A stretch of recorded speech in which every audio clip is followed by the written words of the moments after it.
हुन्छ। यहाँ नेटमा सबैजना जुममा कनेक्सन भइराख्नु भएका सबै उपस्थित प्रभुका जनहरू युट्युब फेसबुक जुनसुकै माध्यमबाट तपाईँहरू हुनुहुन्छ, तपाईँहरूलाई प्रभु येशू ख्रीष्टको नाममा जय मसीह भन्दछु। आज मैले मेरो वचनको शीर्षक दिएको छु एउटा बोलाहट प्रभु येशूको समर्पित चेला हुन। अनि मलाई लाग्छ यो अलिक कठोर पनि होला, तर प्रभु येशू ख्रीष्टले चेलाहरूद्वारा आशा गरेको कुरो चाहिँ यही नै हो। र तपाईँ र म एउटा साधारण विश्वासी मात्र होइन, तर एउटा समर्पित चेला हुनको निम्ति प्रभु येशू ख्रीष्टको सदिच्छा हो। यसकारण म तपाईँहरू सबैलाई एकदमै चिर परिचित वचनको खण्ड नै हो, तर यहाँबाट मलाई प्रभुले दिनुभएको एउटा नयाँ प्रकाश तपाईँहरूको माझमा बाँड्न चाहन्छु। यहाँ लुकाको सुसमाचार 9 अध्याय त्यसको 57 पददेखि 62 पदसम्म हामी हेर्नेछौँ। लुकाको सुसमाचार 9 अध्याय 57 पददेखि 62 पदसम्म। उहाँहरू बाटोमा जाँदै गर्नुहुँदा एउटा मानिसले उहाँलाई भन्यो, हे प्रभु, तपाईँ जता जानुहुन्छ म तपाईँको पछि लाग्नेछु। तब येशूले त्यसलाई भन्नुभयो, स्यालका दुला छन् र आकाशका चराचुरुङ्गीहरूका गुण, तर मानिसको पुत्रको त शिर राख्ने ठाउँ पनि छैन। उहाँले अर्कोलाई भन्नुभयो, मेरो पछि लाग। तर त्यसले भन्यो, पहिले मेरो बाबुलाई गाड्न जान दिनुहोस्। उहाँले त्यसलाई भन्नुभयो, मुर्दाहरूलाई आफ्नै मुर्दा गाड्न देऊ, तर तिमी गएर परमेश्वरको राज्यको सुसमाचार प्रचार गर। अर्काले पनि भन्यो, प्रभु, म तपाईँको पछि लाग्नेछु, तर पहिले आफ्नो घरमा हुनेहरूबाट मलाई बिदा लिन दिनुहोस्। तर येशूले त्यसलाई भन्नुभयो, आफ्नो हात हलोमा लगाएर पछिल्लोतिर हेर्ने कोही पनि परमेश्वरको राज्यको योग्यको हुँदैन।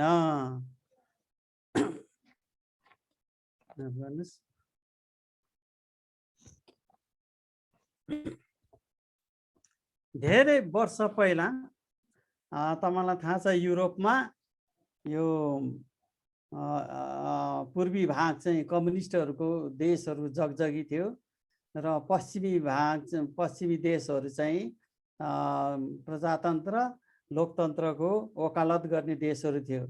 यो दुईवटा राजनीतिक खिचातानीमा लडाइँ होला जस्तो अवस्थाहरू भइरहेको अवस्थामा इङ्ल्यान्डलाई, जर्मनीलाई, अरू देशहरूलाई सहायता गर्नको निम्ति वेस्ट इन्डिज, इङ्ल्यान्डको छेउको एउटा सानो ठाउँ वेस्ट इन्डिजमा त्यहाँ चाहिँ युद्ध पोतहरू अडाइरहेको थियो। त्यहाँ चाहिँ ब्रिटिस सरकारको आफ्नो युद्ध पोत थियो र साथसाथै 5 वटा अन्य देशहरूको पनि युद्ध पोत थियो। युद्ध पोत भनेको लडाइँ गर्नको निम्ति तयार गरेको पानी जहाज, जसमा चाहिँ तोपहरू, गोला बारुद, सेनाहरू, हात हतियार सबै सुसज्जित भएको एउटा पानी जहाज भनेर बुझ्नु पर्यो, एकदम अत्याधुनिक। अनि त्यहाँ त्यो नदी, त्यो समुद्रको किनारमा ब्रिटिस सेनाको एउटा युद्धपोत र अन्य 5 वटा राष्ट्रहरूको पनि त्यहाँ युद्धपोत अडाइरहेको थिए। अनि एक दिन अचानक एउटा ठुलो आँधी बेरी आउँछ र त्यो ब्रिटिस सरकारको जहाजको क्याप्टेनले चाहिँ एकदमै ठुलो आँधी बतास आइरहेको, हुरी बतास आइरहेको देखेपछि उसले हत्तनपत्त आफ्नो पानी जहाजको त्यो लङ्गुरलाई चाहिँ हटाउँछ अनि बाँधेको डोरीलाई फुकाउँछ र उसले चाहिँ आफ्नो युद्धपोतलाई चाहिँ समुद्रको वरिपरि घुमाउँछ त्यो छालहरूबाट जोगाउनको निम्ति। अनि छालले हिर्काउँछ हैन, हान्छ, हुरी बतासहरू चल्छ, तर पनि उसले जसोतसो चाहिँ त्यो जोगाउँदै ल्याउँछ र अन्तमा केही घन्टापछि आँधी बतासहरू थामिएपछि ऊ फेरि वेस्ट इन्डिजको किनारमा आएर आफ्नो पानी जहाज अडाउँछ। तर त्यहाँ 5वटा जुन चाहिँ जहाजहरू अडाइरहेको थियो अरू राष्ट्रको, त्यहाँ बाँधिरहेको थियो, लङ्गुर लगाएको थियो, तर त्यो 5वटा पानी जहाज चाहिँ चकनाचुर भएको थियो। आँधी बेरीले हानेर हानेर किनारसँग ठोक्काएर ठोक्काएर त्यो खतम भएको थियो।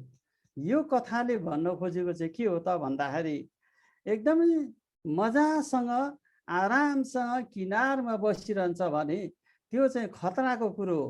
तर आँधी र बतास र हुरीको विरुद्धमा पनि त्यो पानी जहाजहरू हाम्रो जीवन चाहिँ हामी चलाउँछौँ भने, त्यसको सङ्घर्ष गर्छौँ, सामना गर्छौँ भने त्यो चाहिँ अन्तमा जोगिन्छ।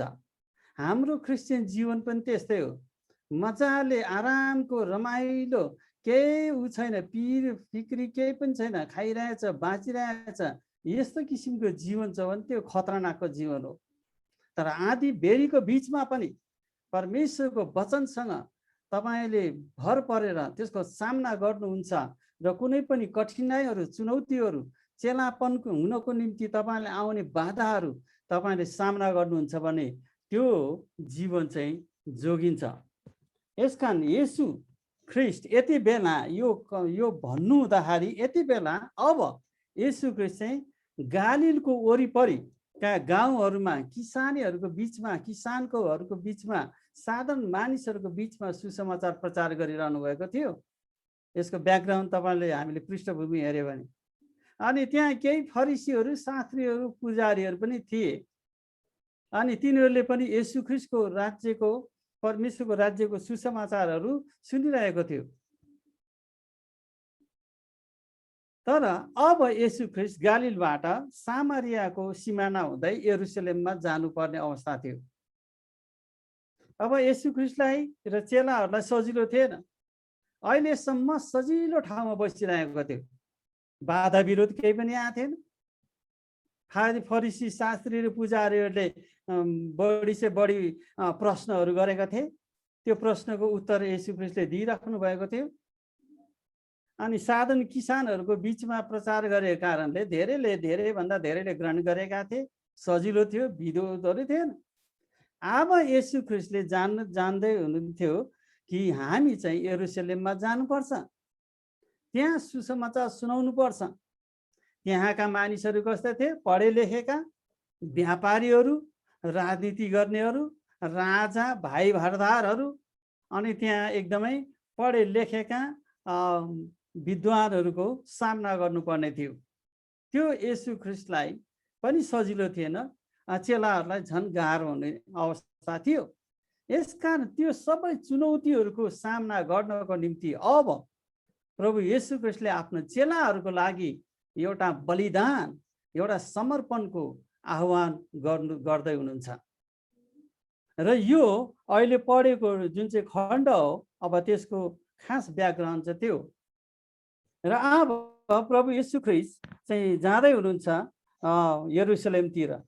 यो यरुशलेमतिर जानु चाहिँ उहाँको जीवनको र उहाँको सेवाकाईको टर्निङ पोइन्ट हो। यो चेलाहरूको जीवनको निम्ति पनि एउटा टर्निङ पोइन्ट हो। अब यहाँ चाहिँ फेस टु फेस एउटा ठुलो सङ्घर्ष गर्नुपर्ने, सामना गर्नुपर्ने, विरोधहरूको सामना गर्नुपर्ने अवस्थाहरू थियो। अब सुरक्षित बन्दरगाहबाट अब आँधी बतास हुरीको सामना गर्नुपर्ने अवस्था थियो।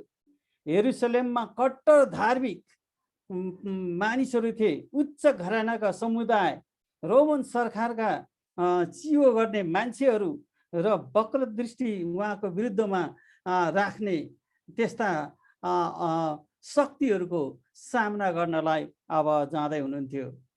यसैया तपाईले यसैयाको किताबमा 50 अध्यायमा हेर्यो भने त्यसको 7 पदमा हेर्यो भने यसरी लेखिएको छ, म पढ्छु। प्रभु येशू ख्रिस्टकै विषयमा भनेको हो यो। म शर्ममा पर्ने छैन, किनकि परम प्रभु परमेश्वरले मलाई सहायता गर्नुहुन्छ। यसर्थ मैले मेरो मोहडा दर्शन चकमक जस्तै स्थिर पारेको छु र म जान्दछु कि म लाजमा पर्ने छैन। येशू ख्रिस्टको बारेमा अब उहाँ जाँदै हुनुहुन्छ, म लाजमा पर्ने छैन, मेरो अनुहार झन् उहाँले चम्काउनुहुन्छ, म सामना गर्नेछु ती सबै कुराको निम्ति। अनि येशू ख्रिस्ट यो वचनको उहाँलाई थाहा थियो, उहाँ त परमेश्वर, उहाँको वचन उहाँलाई थाहा थियो र त्यसले चाहिँ उहाँ साहस पाएर उहाँ जानुहुन्छ। दाजुभाइ दिदीबहिनीहरू, तपाईँ र म पनि यदि परमेश्वरको पछि समर्पित भएर लाग्ने मान्छे हो भने हामीलाई उहाँले कहिले लाजमा पार्नुहुन्न। झन् तपाईँ र मेरो अनुहारलाई उहाँले चकमक जस्तै चम्किलो बनाउनुहुन्छ। तर तपाईँ र मलाई चाहिँ सामना गर्ने आँट चाहिँ हामीसँग हुनुपर्छ, समर्पित हुने मन चाहिँ हुनुपर्छ। अनि एउटा यस्तो बोलाहट येशू ख्रिस्टले दिँदै हुनुहुन्छ। येशू ख्रिस्टलाई ग्रहण गर्नुभयो, तपाईँले एउटा विश्वासी बन्नुभयो, यो ठिकै छ, तर अब एउटा बोलाहट तपाईँलाई दिँदै हुनुहुन्छ र तपाईँको जीवनमा एउटा सामना गर्नुपर्ने, सङ्घर्ष गर्नुपर्ने कुराहरू छ। अनि त्यसलाई तपाईँले त्यो बोलाहटलाई तपाईँले स्वीकार गर्नुपर्छ। त्यो चाहिँ हो एउटा समर्पित हुने चेलाको रूपमा। अब हामी हेर्नेछौँ यो खण्डलाई, पदहरू सबै निहाल्नेछौँ र 57 र 58 पदमा हेऱ्यो भने यहाँ चाहिँ एउटा समर्पणताको कुरा गरेको छ। तर कस्तो खालको समर्पणता? बलिदानको समर्पणता। बलिदान भन्ने कुरा क्रिस्चियन जीवनको समर्पणको एउटा भाग हो। यो बिना परमेश्वरको बोलाहटलाई तपाईँले पुरा गर्न सक्नुहुन्न। तपाईँले त्यो कस्ट चाहिँ त्यो मूल्य चाहिँ चुकाउनको निम्ति तयार हुनुपर्छ। यहाँ 57 पद र 58 पदमा यसरी लेखेछ, उहाँहरू बाटोमा जाँदै गर्नुहुँदा एउटा मानिसले उहाँलाई भन्यो, हे प्रभु, तपाईँ जता जानुहुन्छ म तपाईँको पछि लाग्नेछु। तब येशूले त्यसलाई भन्नुभयो, स्यालका दुला छन् र आकाशका चराचुरुङ्गीहरूको गुड, तर मानिसको पुत्रको त शिर राख्ने ठाउँ पनि छैन। यहाँ तर भन्ने शब्दलाई हेऱ्यो भने यहाँ धेरै पद त छैन, तपाईँ यहाँ धेरै तर चलाएको छ है। एउटा कन्ट्रास्ट भन्छ, उल्टो कुरोलाई तुलना गर्ने। स्यालका दुला छन्, चराचुरुङ्गीहरूको गुड छ, तर मानिसको पुत्रको निम्ति चाहिँ शिर अडाउने ठाउँ पनि छैन।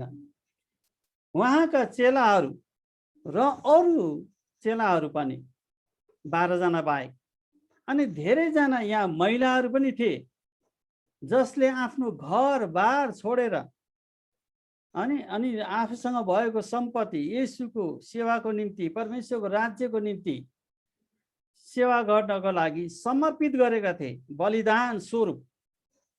तपाईँ देख्नुहुन्छ 12 जना चेला बाहेक त्यहाँ दिदीबहिनीहरू थिए, 3-4 जना दिदीबहिनी। यहाँ खासमा बाइबलमा हामी 3 जना दिदीबहिनीको कुरा सुन्छौँ, तर त्यहाँ धेरै थिए। अनि अरू चेलाहरू पनि थिए, येशूलाई पछ्याउनेहरू। अनि धेरैले चाहिँ परमेश्वर येशू ख्रिस्टको त्यो बोलाहटको खातिर उनीहरूले सबै कुरा समर्पण गरेर परमेश्वरको पछि लागेको हामी देख्दछौँ। एउटा स्पेनिक अन्वेषक र युद्ध कला भएको सेनाको कप्तान हर्मन कोर्टेजले 1518 मा मेक्सिको भन्ने ठाउँलाई पत्ता लगाएर त्यो मेक्सिको देश चाहिँ आफ्नो देशमा कब्जामा राख्नको निम्ति आदेश दिएको थियो। तर अन्तिम 1 मिनेटमा ऊभन्दा माथिको एउटा व्यक्ति भोलाक्वेजले कोर्टेजलाई पानी जहाज चलाउनलाई अनुमति दिएन।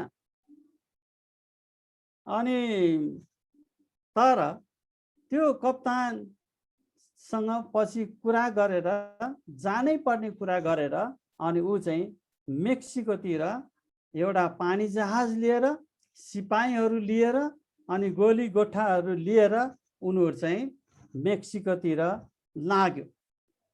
अब त्यति बेलाको समयमा हैन। पानी जहाजमा त्यत्रो ठुल्ठुलो मेसिनहरू त्यस्तो कुरो त थिएन। अनि हावाको भरमा जानुपर्ने। अनि 1 वर्षभित्र अर्थात् 1518 मा उनीहरू मेक्सिको प्रवेश गरे।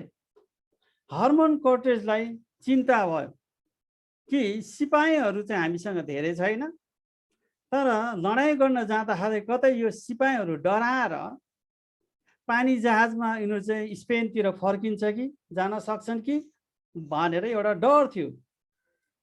त्यसकारण त्यो सेनाहरूको लागि कुनै विकल्प नदिइकन सिधा लडाइँमा होमिनको निम्ति उसले चाहिँ एउटा विकल्प रोज्यो।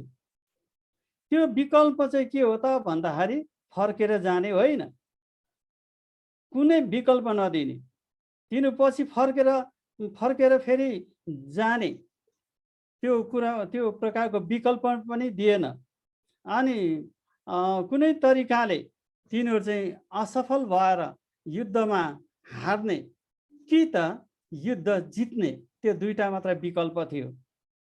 यसकारण हामी जित्छौँ अथवा हामी हार्छौँ, हामी जिउँछौँ या हामी मर्छौँ, या हामीले जित्छौँ या तिनीहरूले जित्छन्। यो दुईटा विकल्प मात्र राखेर कोर्टेजले चाहिँ के गरे त भन्दाखेरि उनीहरू जुन जहाजमा आएको थियो त्यो जहाजबाट सिपाहीहरू डरले भाग्छ भनेर त्यो जहाजलाई जलाइदियो। यसकारण हामी पनि जित्नलाई सफल हुने हो भने हाम्रो कप्तानलाई चाहिँ पछ्याउनु पर्छ। कोर्टेजलाई पछ्याउनु बाहेक त्यो सिपाहीहरूको अरू कुनै विकल्प थिएन। त्यसै गरी तपाईँ र मलाई पनि येशू ख्रीष्ट हाम्रो कप्तानलाई पछ्याउनु बाहेक अरू कुनै उपाय छैन। अनि यहाँ चाहिँ प्रभु येशू ख्रीष्टले भन्नुभयो फ्याउराहरूको दुला छन्, चराचुरुङ्गीहरूको गुण छ भने मतलब के हो? तिमीले जुन जहाजलाई चाहिँ सुरक्षित भनेर राखेका छौ, जुन घरलाई चाहिँ तिमीले सुरक्षित छौ भनेर भन्छौ, जुन चाहिँ पेसा तिम्रो लागि चाहिँ सुरक्षित भनेर भन्छौ, याद गर त्यो नै तिम्रो लागि समर्पणको निम्ति बाधा बन्न सक्छ। तिमीले त्यो जहाजलाई जलाउनु पर्छ, अघि बढ्नु पर्छ, सामना गर्नु पर्छ, जित्नु पर्छ र उद्देश्य प्राप्त गर्नुपर्छ भनेर यहाँबाट हामी सिक्न सक्छौँ। र यो चेलाले चाहिँ सायद उसको मनमा त्यो प्रकारको यो संसारको जीवनको सुरक्षालाई बेसी ध्यान दिएको थियो। तपाईँ र म अहिले यो पेन्डेमिकको अवस्थामा हाम्रो ज्यान जोखिमको लागि सुरक्षाको लागि धेरै चिन्तित छौँ। तर यहाँ छ परमेश्वरको चेला हुनको निम्ति यो भन्दा ठुलो कुरो चाहिँ परमेश्वरको राज्यको निम्ति म कसरी चाहिँ समर्पित हुन सक्छु, उहाँको उद्देश्य उहाँको बोलाहटलाई म कसरी पुरा गर्न सक्छु र मेरो जुन प्रकारको अघि बढ्नुपर्ने कुरा छ परमेश्वरको राज्यको निम्ति त्यो चाहिँ मैले गरेको छु कि छैन, त्यसको चिन्ता चाहिँ हामीलाई छैन धेरै। अनि हामी चाहिँ यो जीवनको लागि खान पिउन रमाइलो गर्न घुम्न मजा मस्ती गर्नको निम्ति चाहिँ हामी धेरै चिन्तित छौँ। तर परमेश्वरको राज्यको निम्ति यदि तपाईँ साँचो समर्पित चेला हो भने उहाँको राज्यको निम्ति तपाईँ कति फिक्री गर्नुहुन्छ। यसकारण तपाईँ साँचो चेला हुने हो भने तपाईँको त्यो जहाजलाई चाहिँ तपाईँले जलाउनु पर्छ, बर्न इट अप। हामीले जबसम्म जलाउँदैनौँ हामी चाहिँ फर्केर जाने संसारको कुरामा आँखा लगाउने त्यो चान्स चाहिँ धेरै छ। यसकारण तपाईँ र मैले आफ्नो सुरक्षाको कुरालाई भन्दा पनि परमेश्वरको राज्यको निम्ति कति फिक्री गर्नु भएको छ। दाजुभाइ दिदीबहिनीहरू, हामी कति जीवन बाँच्न सक्छौँ र अब कति बाँच्ने हो कि यो अन्तिम साससम्म हामीले उहाँलाई समर्पित गर्न नसक्ने? हाम्रो अन्तिम पाइलाहरू, अब बाँकी भएका पाइलाहरू उहाँको निम्ति हामी नहिँड्ने? यसकारण यो कुरालाई चाहिँ चेलाहरूको निम्ति येशू ख्रीष्टले गर्नुभएको एउटा ठुलो बोलाहट हो। यसकारण आफ्नो कप्तानलाई हामीले पछ्याउनु पर्छ।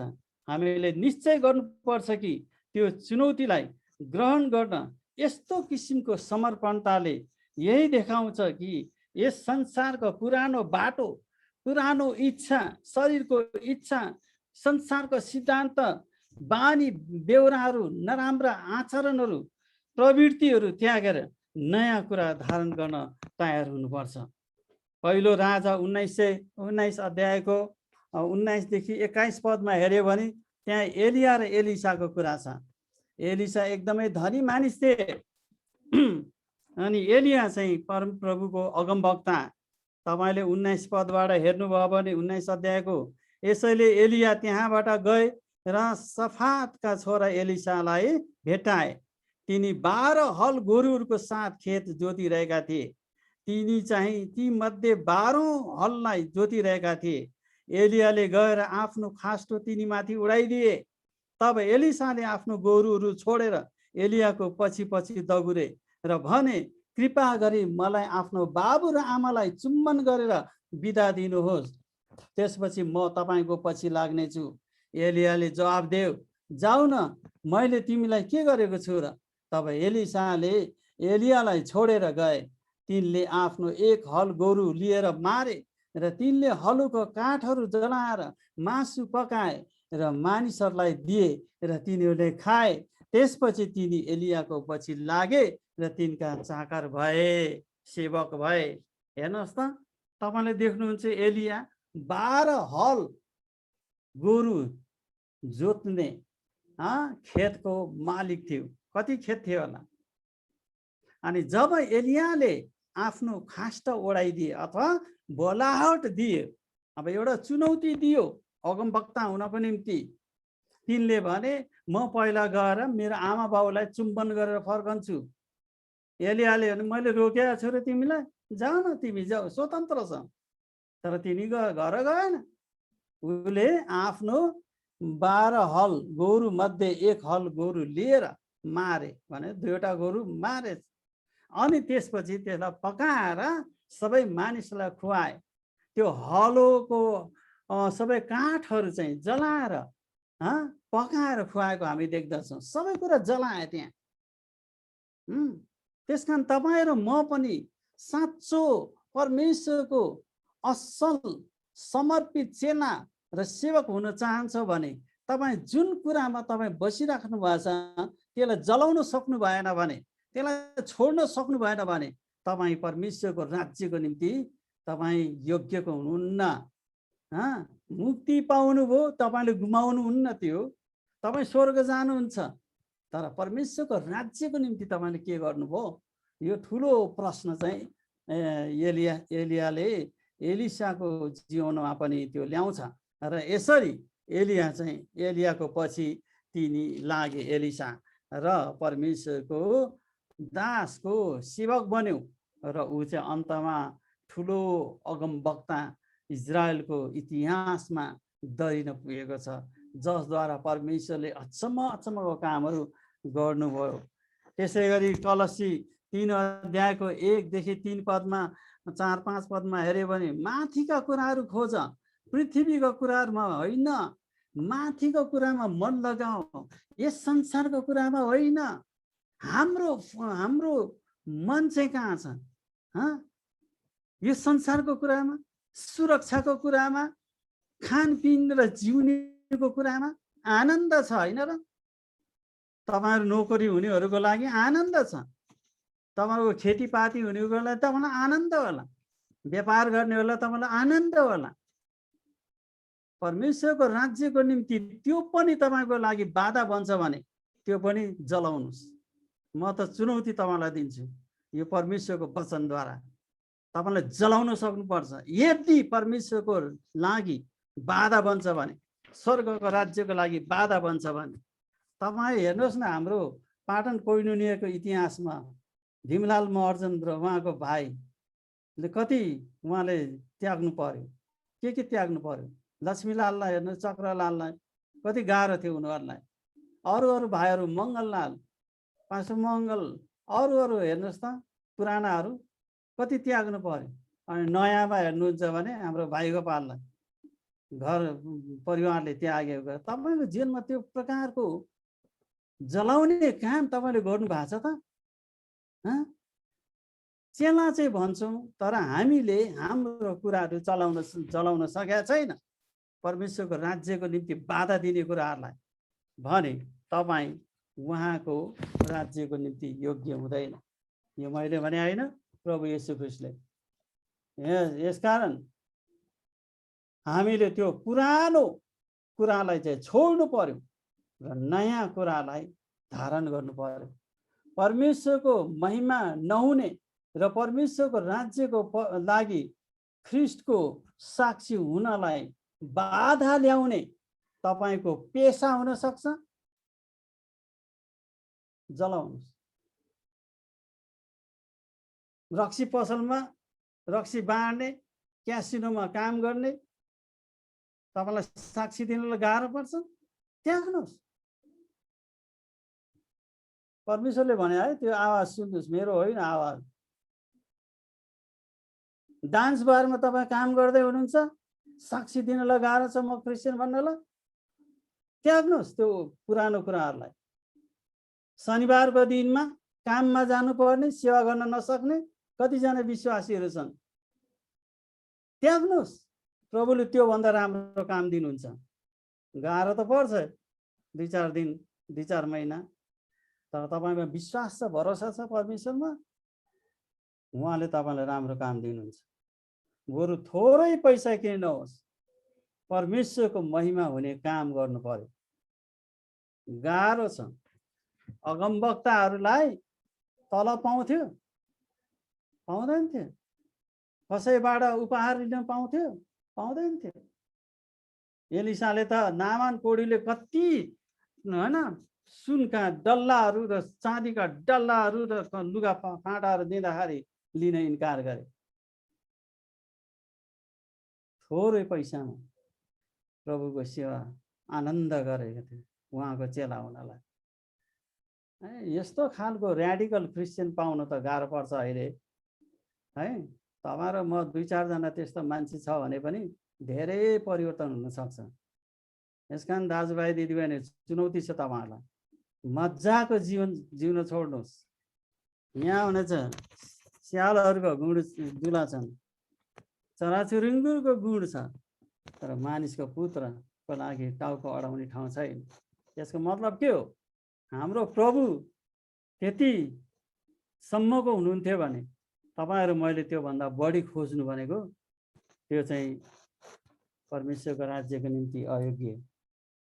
दोस्रो कुरो, यसकारण यही कुरामा हामीले याद गर्नुपर्ने चाहिँ तपाईको बिछौनामा साङ्ले किराहरू, झिसिल किराहरू हिँड्दैछ भने तपाई के गर्नुहुन्छ? भने डरले भाग्ने? मार्नु पर्यो, त्यसलाई मार्नु पर्यो। त्यस्ता कुराहरूलाई तपाईले बेडमा राख्नु हुँदैन।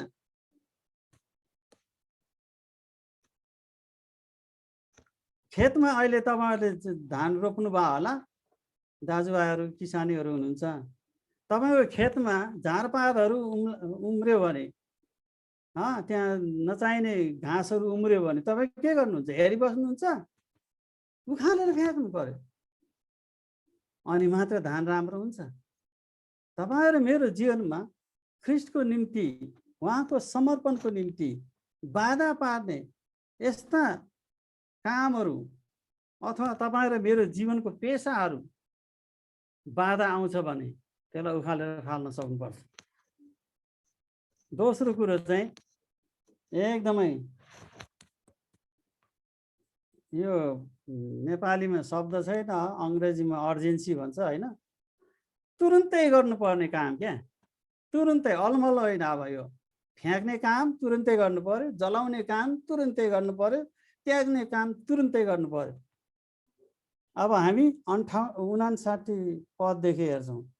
उहाँले अर्कोलाई भन्नुभयो, मेरो पछि लाग, तर त्यसले भने पहिले मेरो बाबुलाई गाड्न जान दिनुहोस्। उहाँले त्यसलाई भन्नुभयो, मुर्दाहरूलाई आफ्नै मुर्दा गाड्न देऊ, तर तिमी गएर परमेश्वरको राज्यको सुसमाचार प्रचार गर। मुर्दाहरूलाई मुर्दा गाड्न देऊ, आफ्नै मुर्दा गाड्न देऊ भन्दा कस्तो कठोर रहेछ। सुरुमा मैले यो खण्ड पढ्दाखेरि भर्खरको विश्वासी थियो, कस्तो कठोर रहेछ यो प्रभु त। आफ्नो भाउ मर्दा अथवा त्यो गाड्न पनि नदिने, यस्तो त यति साह्रो कठोर भयो भने त कसरी हाम्रो समाजमा हामी जिउने जस्तो नि लाग्थ्यो। तर भन्न खोज्दाखेरि उहाँले यो उखानमा एउटा मेटाफोरको रूपमा, एउटा चित्रण भाषाको रूपमा उहाँले भन्दै हुनुहुन्छ होइन। त्यो चाहिँ मुर्दालाई आफ्नै मुर्दा गाड्न देऊ भनेको त ऊ त आत्मिकी रूपमा मरिसकेको मान्छे हो। आत्मिकी रूपमा ऊ मरिसकेको मान्छेलाई उसको मुर्दा गाड्नलाई ऊ आफैलाई देऊ, उसले गाडिहाल्छ, किन फिक्री गर्ने। तर जिउँदो मान्छेहरूलाई तिमीले सुसमाचार सुनाउन जाऊ न, तिनीहरू पनि मर्ला कि प्रभुलाई नपाएर। त्यो अर्जेन्सी, त्यो गर्नै पर्ने, हतार गर्नुपर्ने काम चाहिँ किन नगरेको। मरेको मान्छेलाई गाड्नको निम्ति हतार होइन। त्यो 1 घन्टापछि गाडे पनि हुन्छ, 2 घन्टा पनि पछि गाडे हुन्छ, 6 घन्टापछि गाडे पनि हुन्छ, अथवा तपाईँले नगाडे पनि अरू छिमेकीहरूले गाडिदिन सक्छ। त्यसमा तिमी फिक्री नगर। तर अहिले जुन चाहिँ शरीरमा बाँचेका छन् तर आत्मामा मरेका छन्, तिनीहरूको निम्ति सुसमाचार प्रचार गर्नलाई तिमी कति हतार गर्छौ। यो त तपाईँले यो वचन सुन्दाखेरि त यो त पास्टर मङ्गलको काम हो, यो प्रकाश सुब्बाको काम हो, यो इन्दिराको काम हो, यो माइकलको काम हो, यो लेभेजको काम हो, यो भरतको काम हो भनेर तपाईँले भन्नु होला होइन। यो सबैलाई भने, सबैलाई तपाईँ जो सुन्नु भएको छ तपाईँको निम्ति पनि हो। त्यसमा मनोवैज्ञानिकहरूले के भन्छन् भने राम्रो काम गर्ने इच्छा जाग्दा गर्न चुक्यो भने सम्भवतः भविष्यमा त्यो काम गर्न त्यो मान्छे असफल हुन्छ। फेरि म दोहोऱ्याएर भन्छु, राम्रो काम गर्ने इच्छा जाग्दा गर्नलाई तपाईँ चुक्नुभयो भने सम्भवतः भविष्यमा त्यो काम गर्न तपाईँ असफल हुन सक्छ। यसकारण ढिलो भएको छैन। अहिले पनि तपाईँले त्यो गर्न सक्नुहुन्छ। असल काम भनेर जानिसकेपछि तपाईँले त्यो गर्नुहोस्, ढिलो नगर्नुहोस्। अर्जेन्सी हो यो। तपाईँले अहिले गर्नु भएन भने भोलि सम्भवतः तपाईँले गर्नुहुन्न। यो तपाईँले जीवनमा कहिले सुसमाचार सुनाउनु भएको छ? कहिले तपाईँले मुखले प्रभु येशू ख्रीष्टको विषयमा भन्नु भएको छ अरूलाई? तपाईँको परिवारलाई सुनाउनु भएको छ? आफ्नो साथीहरूलाई सुनाउनु भएको छ? यो अर्जेन्सी है। चेलाको जीवनमा हुनुपर्ने एउटा अर्जेन्ट काम चाहिँ हो, अरू होइन। अर्जेन्ट काम तपाईँको नोकरी होइन, तपाईँको खेतीपाती होइन, तपाईँको बालबच्चा पढाउने सबै कुराहरू होला, तर सबैभन्दा नम्बर 1 अर्जेन्ट चाहिँ प्रभु येशूको सुसमाचार सुनाउनु। सबै कुरा त्यागेर उहाँको पछि लाग्नु। ओहो कस्तो गाह्रो। सबै त्याग्नु भने हो होइन। अर्जेन्ट चाहिँ के हो त्यो चाहिँ तपाईँ र मैले खुट्याउनु पर्छ। येशूले त्यस्तो खाल्डोमा पर्नदेखि जोगिनको निम्ति चेलाहरूलाई अब चेतावनी दिँदै हुनुहुन्छ। हेर हामी सबैजना यरुशलेम जाँदैछौँ, अब याद गर। तर सुसमाचार सुनाउन चाहिँ हामी छोड्दैनौँ। यरुशलेममा जस्तो सुकै बाधा विरोध आए तापनि हामी त्यसको सामना गर्नेछौँ। चेलाहरूलाई यो तयार गर्नको निम्ति यो 3वटा कमिटमेन्टको कुरा गर्दैछ नि, यो 3वटा कुराहरू। अनि यो प्रभुले आफ्ना चेलाहरूलाई तयार गर्दै हुनुहुन्छ। दाजुभाइ दिदीबहिनीहरू, आर यु रेडी? तपाईँ तयार हुनुहुन्छ? अबको दिनहरूको सामना गर्नलाई फिक्री नगर्नुहोस्। के खाउँला के लाउँला भने चिन्ता नगर। येशू ख्रीष्टले भन्नुभयो नि 7 अध्याय मत्तीमा, के खाउँला के लाउँला भनेर तिमीले फिक्री नगर, र तिमीले चाहिँ पहिला परमेश्वरको राज्य र उहाँको धार्मिकतालाई खोजी गर। धार्मिकतामा होइन है। हामीले गाउँदाखेरि त्यसरी गाउँछौँ। हिजोआज गीत पनि उल्टाङ पुल्टाङ पारिसक्यो। ईश्वरको राज्य पहिले खोजी गर, उहाँको धार्मिकतामा गरेर गाउँछ होइन। धार्मिकता, उहाँको धार्मिकतालाई र उहाँको राज्यलाई पहिला खोजी गर, सबै कुराहरू प्रभुले थपिदिनु हुनेछ। हेर्नुहोस् न गरेर, अनि तपाईँलाई थाहा पाउँछ कसरी प्रभुले थपिदिनुहुन्छ। आत्मिक विश्वास योग्यताको अवसरहरू आउँदा तपाईँलाई पक्रनलाई उत्साह दिनुहुन्छ प्रभुले। आज गर्न सक्ने कुरालाई भोलि गरौँला भनी नटार्नुहोस्। यो आत्मिक जीवनमा पनि, हाम्रो जीवनमा पनि लागु हुन्छ, व्यवहारिक जीवनमा पनि। यो चाहिँ एकदमै बुद्धिमानी भनाइ हो। एफिसी 5 अध्यायमा पनि पावलले भन्छ 15देखि 18मा, यसैले कसरी हिँड्छौ ध्यानसँग हेर, निर्बुद्धि मानिस जस्तो होइन तर बुद्धिमानी मानिस जस्तो समयको सदुपयोग गर, किनकि दिनहरू खराब छ। यसै कारण मूर्ख नहो, तर प्रभुको इच्छा के छ सो बुझ। दाख मध्येले नमात्यो, कारण त्यो विलासिता हो, तर पवित्र आत्माले भरिपूर्ण भएका हो। यहाँ 4-5वटा आज्ञाहरू छन्, तर मैले भन्न खोजेको चाहिँ के हो त, अपर्च्युनिटी, मौकाहरू, समयको सदुपयोग गर। मूर्ख मानिस जस्तो होइन, समय त्यत्तिकै बिताउने होइन। तपाईँले नै कुनै न कुनै प्रकारले परमेश्वरको वचन चाहिँ तपाईँले प्रचार गर्नुपर्छ। कुनै विश्वासीसँग तपाईँ सम्पर्कमा बस्नुपर्छ। उनीहरूलाई उत्साह दिनुहोस्, उनीहरूको लागि प्रार्थना गर्नुहोस्, अन्य जातिहरूको लागि सुसमाचार सुनाउनलाई मौका खोज्नुहोस्। अनि किनकि दिनहरू चाहिँ खराब छ। रोमी 13 अध्यायको 14 पदमा भन्छ, तर प्रभु येशू ख्रीष्टलाई धारण गर र पाप स्वभावको अभिलाषा पुरा गर्ने कुरामा ध्यान नदेऊ। आफ्नै पाप गर्ने त्यो अभिलाषा, शारीरिक इच्छामा ध्यान नदेऊ, तर ख्रीष्ट येशूलाई धारण गर, उहाँको वचनलाई धारण गर। उहाँको वचनमा तिमीहरू आज्ञाकारी हौ, समर्पणताको जीवन जिउ। हे मेरा प्यारा भाइ बहिनीहरू, ख्रीष्ट येशूको आह्वान छ, समर्पित चेला हो। अब हामीले सामना गर्नुपर्ने कुराहरू धेरै छ, तर ख्रीष्टको राज्यको निम्ति तिमी तयार हुनुपर्छ।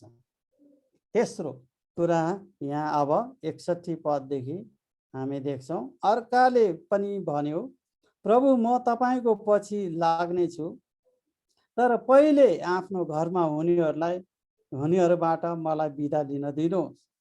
तर येशूले त्यसलाई भन्नुभयो, आफ्नो हात हलोमा लगाएर पछिल्तिर हेर्ने कोही पनि परमेश्वरको राज्यको योग्य हुँदैन। त्यसको मतलब तपाईँ र मलाई भने छ, तपाईँको लक्ष्यमा ध्यान देऊ, लक्ष्यमा ध्यान देऊ। लक्ष्यमा ध्यान दिनुपर्ने समर्पणताको एउटा भाग हो। मैले 3वटा कुरा तपाईँहरूको बिचमा भन्दैछु। पहिलो कुरा हामीले हेऱ्यौँ, समर्पणतामा बलिदान एउटा मुख्य भाग हो। बलिदान, त्याग्नु पर्ने कुराहरू, छोड्नु पर्ने कुराहरू, जलाउनु पर्ने कुराहरू। दोस्रो कुरा हामीले हेऱ्यौँ, यो चाहिँ समर्पणतामा अत्यावश्यक एउटा भाग चाहिँ अर्जेन्सी, अर्थात् तुरुन्तै गर्नुपर्ने, अत्यावश्यक है, अत्यावश्यक। तपाईँले एम्बुलेन्सहरूलाई हेर्नुभयो भने कल पाउने बित्तिकै तुरुन्तै हिँड्नुपर्छ, एकदम तयार भएर बस्ने त्यो ड्राइभर। सामानहरू जे चाहिन्छ, अक्सिजनदेखि लिएर सबै, जब कल आउँछ, ठाउँ थाहा हुन्छ, तुरुन्तै गइहाल्छ। तपाईँले त्यस्तै इमर्जेन्सीको कुरा गर्ने हो भने यो फायर फाइटर, आगो निभाउने दमकलहरूलाई हेर्नुहोस्, फोन गर्नुहोस्, तुरुन्तै उनीहरू रेडी भएर बसेको हुन्छ। पानी हालौँला, ल्या ल्या ल्या ल्या, त्यो पानी भर भर भर, उहाँ आगो लाग्यो अरे, ल छिटो छिटो।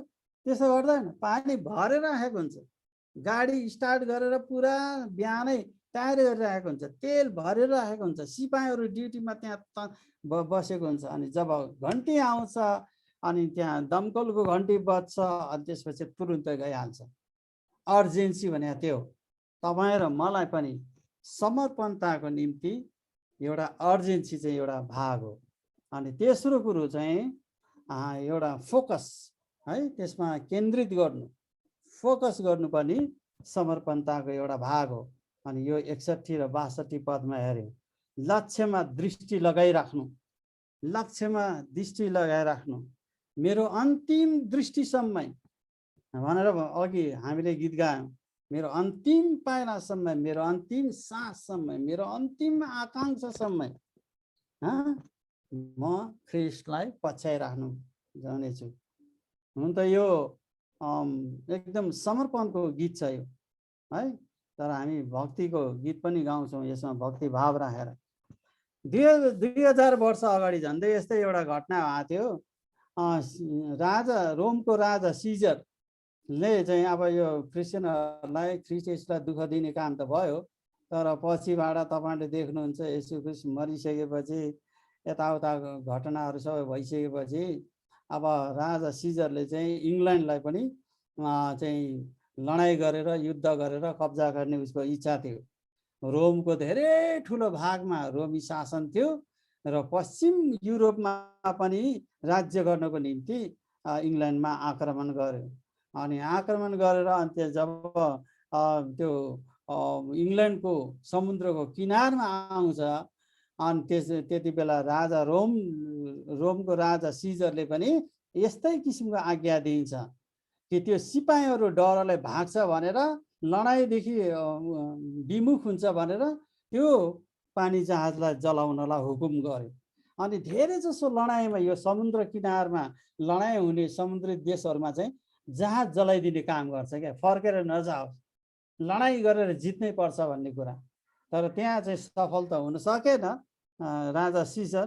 तर यहाँबाट हामी देख्दछौँ कमिटमेन्ट भनेको के हो त भन्दाखेरि पछाडि फर्किने होइन, पछाडि फर्केर होइन त, पछाडि फर्कनलाई त बाधा पार्नेहरूलाई जलाइदिने, जलाइदिने। तपाईँ र मलाई पनि ठिक त्यस्तै प्रकारले प्रभुले भन्नुभएको, हाम्रो काम हुनसक्छ, कसैको अनावश्यक तपाईँको तालिमहरू हुनसक्छ, अथवा तपाईँको पेसा हुनसक्छ। साँच्चै प्रभुले त्यही गर्न बोलाउनु भयो तपाईँलाई, बारमा रक्सी बाँड्नलाई बोलाउनु भयो हो, नाइट क्लबमा डान्स गर्नलाई बोलाउनु भयो हो, शनिबार काम गर्नलाई बोलाउनु भयो हो। हेर्नुहोस्, तपाईँले सबात भन्ने कुरालाई चाहिँ तपाईँले मान्नुहुन्न भने नि तपाईँको जीवनमा आशिष हुँदैन। मैले धेरै क्रिस्चियनहरूको जीवनमा देखाएको छु।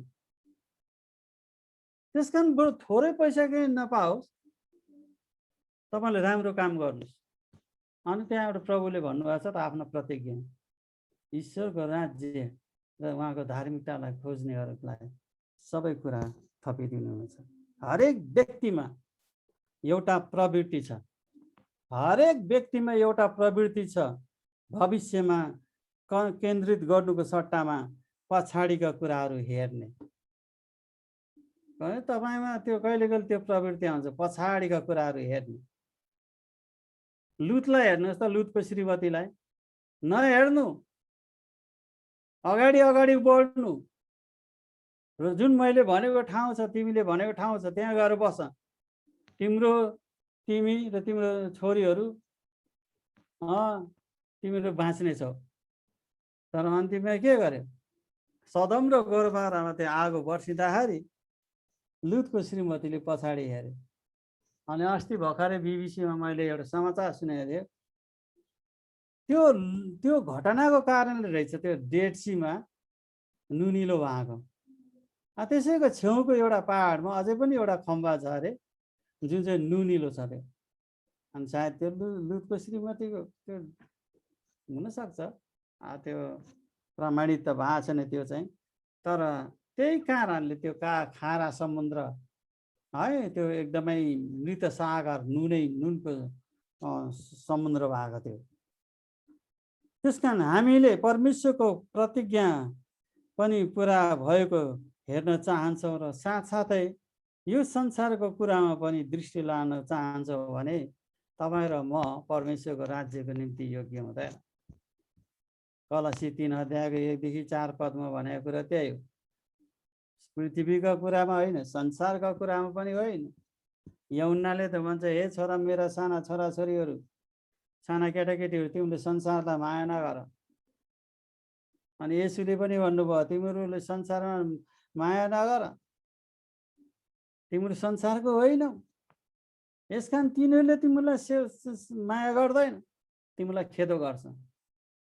र संसारका कुराहरू जो चाहिँ परमेश्वरको राज्यको निम्ति उहाँको चेला हुनलाई बाधा पार्छ भने त्यो छोड्नलाई तयार हुनुपर्छ। खेत जोत्ने व्यक्तिले जस्तै आफ्नो हात हलोमा लगाइसकेपछि फर्केर हेर्दैन, त्यो फर्केर पछाडि हेऱ्यो भने उसको खेत चाहिँ बाङ्गोटिङ्गो हुन्छ, जोताइ राम्रो हुँदैन। कुनै व्यक्तिले एउटा नयाँ पहाडी उपदेश बनाएको छ यसलाई, हैन? पहाडी उपदेश त तपाईहरुले मत्ती 5 मा पाउनुहुन्छ। यो पनि एउटा पहाडी उपदेशको रूपमा उहाँले बनाउनु भएको छ। अब त्यो व्यक्तिको नाम त मलाई पनि थाहा भएन, तर कतै पढेको।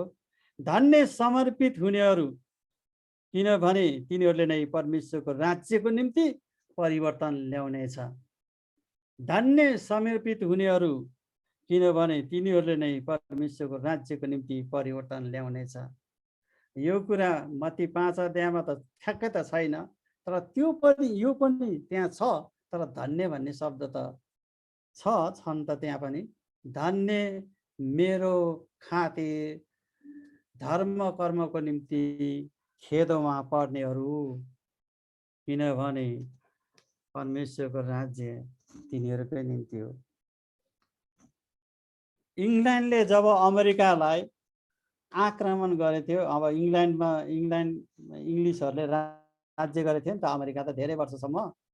अनि पछि अमेरिकनहरूले लडाइँ गर्यो। अब हामी तिम्रो चाहिँदैन, तिम्रो यहाँबाट गइहाल। अब खास न्यू चाहिँ चियाको न्यू हो खासमा। ब्रिटिसहरूले चिया ल्याएर बेच्थ्यो, धेरै धेरै महँगोमा पैसा लिएर लुटेर लिएर जान्थ्यो। उनीहरूलाई साह्रो त्यो भयो। अनि त्यसपछि विद्रोह गर्यो, अनि अमेरिकनहरूले लडाइँ गर्यो। अनि त्यो लडाइँ गर्ने उसमा एकजना अमेरिकन राष्ट्रप्रेमीलाई चाहिँ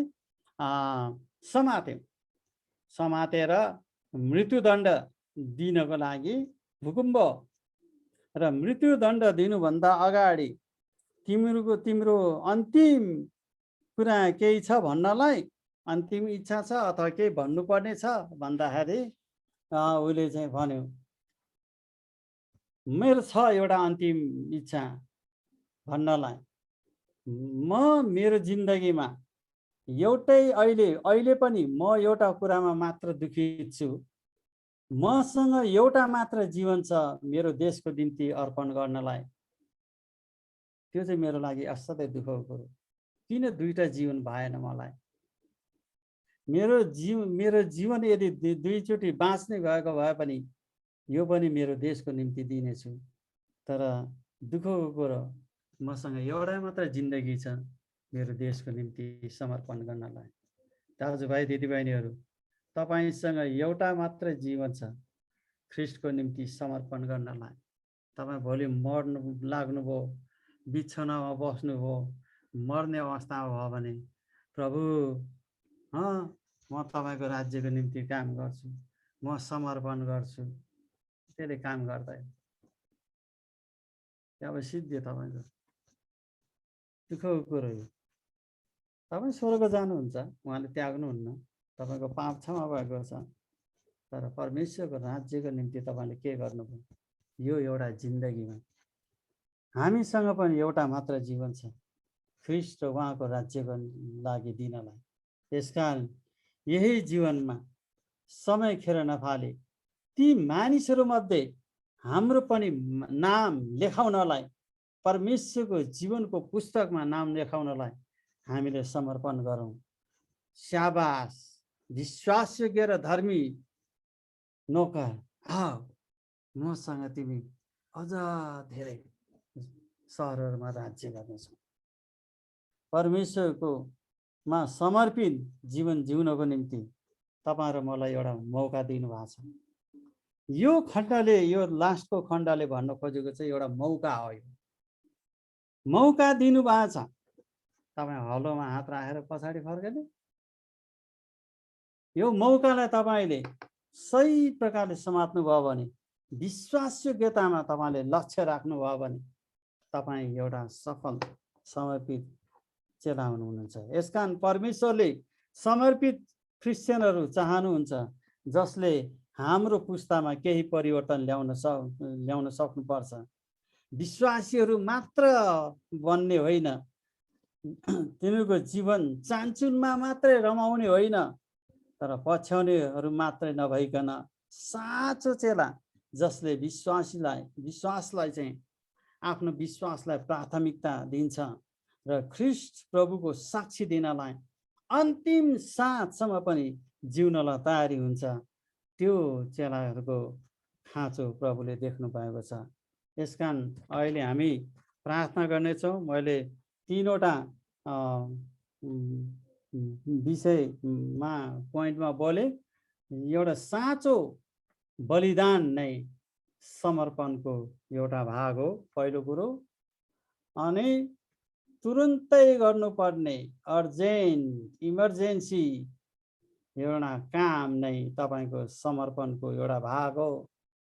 अनि तेस्रो कुरो चाहिँ लक्ष्यमा दृष्टि लगाउनु समर्पणको एउटा अर्को भाग हो। यो 3टा कुरालाई आज हामीले हेरेका छौँ। तपाईँ कहाँ हुनुहुन्छ?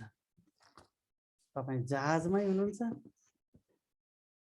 सुरक्षित ठाउँमा फर्केर जाने, कि तपाईँ त्यो जहाजलाई जलाउन चाहनुहुन्छ र तपाईँको लक्ष्यमा तपाईँ अगाडि बढ्ने? आँधी बेरी आउला चुपचाप बसेर तपाईँ त्यो जहाजलाई त्यही किनारमा राख्नुहुन्छ भने क्षति भोग्न तयार हुनुहोस्। तर आँधी र हुरीको सामना गर्ने पानी जहाज जहिले पनि तैरिरहन्छ। तपाईको पेशा, तपाईको काम, तपाईको व्यवसाय के छ जसले चाहिँ परमेश्वरको राज्यको निम्ति बाधा पार्दैछ? जलाउन सक्नुहुन्छ त्यसलाई? गाह्रो छ, तपाईलाई गाह्रो छ त्यो जलाउनलाई। तर जलाइ हेर्नुहोस्, त्यो विश्वास प्रभुमा ल्याउनुहोस्। उहाँले तपाईलाई उहाँको राज्यको निम्ति बोलाउनु भएको छ, एउटा समर्पित चेलाको रूपमा। आउनुहोस् हामी सबैजना प्रार्थना गरौँ, आँखा चिम्म गरौँ, स्क्रिनमा नहेरौँ, यो त्यो पनि मोबाइल पनि तपाईको कम्प्युटर पनि नचलाउँ, आँखा चिम्म गरौँ। यहाँ म बिन्ती गर्छु जस्टी र लेबेजलाई, अघिको प्रार्थनाको गीत मेरो अन्तिम साससम्म, यो गीतले के भन्दछ? तपाईले आजको यो वचनद्वारा तपाईले यसलाई बुझ्ने कोसिस गर्नुहोस् र आफूलाई समर्पण गर्नुहोस्।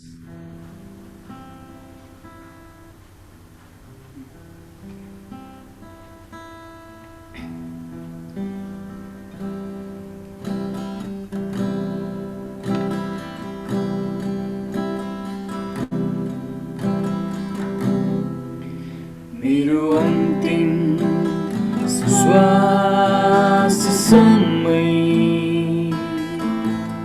ख्रीष्टको गीत गाइ नै रहन्छु।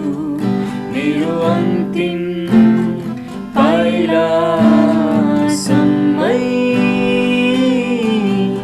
उहाँलाई नै पछ्याइरहनेछु। मेरो अन्तिम श्वाससम्मै ख्रीष्टको गीत गाइ नै रहन्छु। मेरो अन्तिम पाइलासम्मै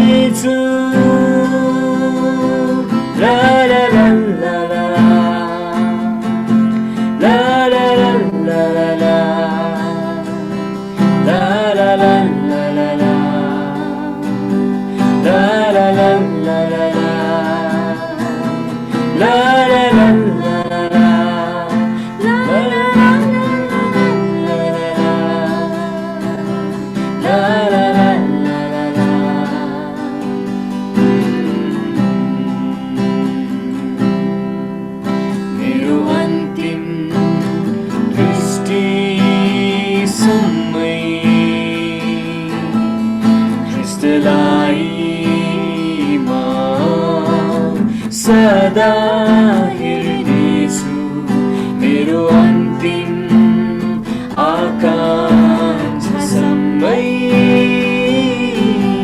सुसन्देशको पिउ झर्नेछु मेरो अन्तिम दृष्टिसम्मै ख्रिस्टलाई म सदा हेर्नेछु मेरो अन्तिम आकाङ्क्षासम्मै सुसन्देशको पिउ झर्नेछु ला ला ला ला ला ला ला ला ला ला ला ला ला ला ला ला ला La la la la la la La la la la la la La la la la la la la la La la la la la la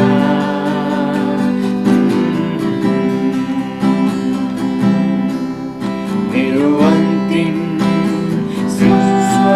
श्वाससम्मै ज्योति छर्दै पाखा लाग्नेछु मेरो अन्तिम इच्छासम्मै उहाँलाई नै सदा चाहनेछु मेरो अन्तिम श्वाससम्मै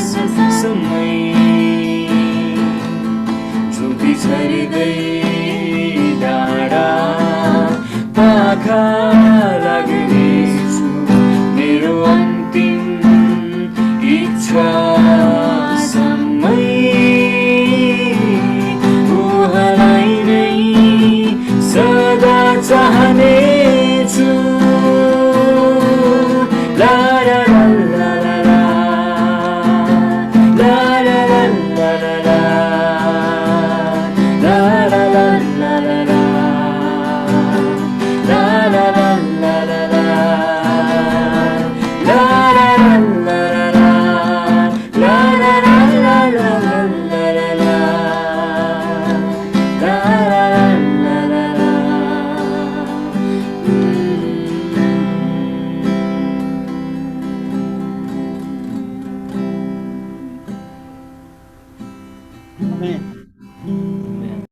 जय मसीह आशिषको प्रार्थनाको लागि पास्टर मण्डल रेडी हुनुहोस्